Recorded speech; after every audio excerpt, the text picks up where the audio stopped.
Honda's Fit is aptly named. You can fit much more stuff inside it than in any other subcompact thanks to its boxy shape and multi-way folding rear seats. It also is a strong value, with class competitive refinement and build quality and a $17,080 base price. The 2018 model adds active safety features such as adaptive cruise control, lane keeping assist, and automated emergency braking as optional or standard equipment on every trim level, further distancing the Fit from its humble competitors. What the Fit doesn't fit into its mix of capabilities is fun. Although you can get it with a manual gearbox, the Fit is at best pleasant to drive, which is a bit of a disappointment considering that the previous generation model was more engaging, while being equally practical. But if impressive interior space and versatility in a tiny package are what you're looking for, the Fit is still a car we highly recommend.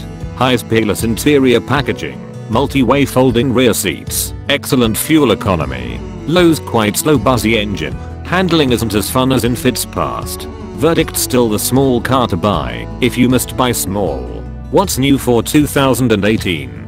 The Fit, which debuted in its current configuration back in 2015, received a mid-cycle refresh for 2018. Honda has made automated emergency braking, adaptive cruise control, lane departure warning, and lane keeping assist available on the little hatch. The previous generation Fit Sport trim returns to the Lineup 2, albeit with solely cosmetic upgrades including black painted wheels, a chrome exhaust tip, and a more aggressive rear bumper. Every Fit benefits from retuned suspension and steering components aimed at bringing back some of the driving fun for which their predecessors were known.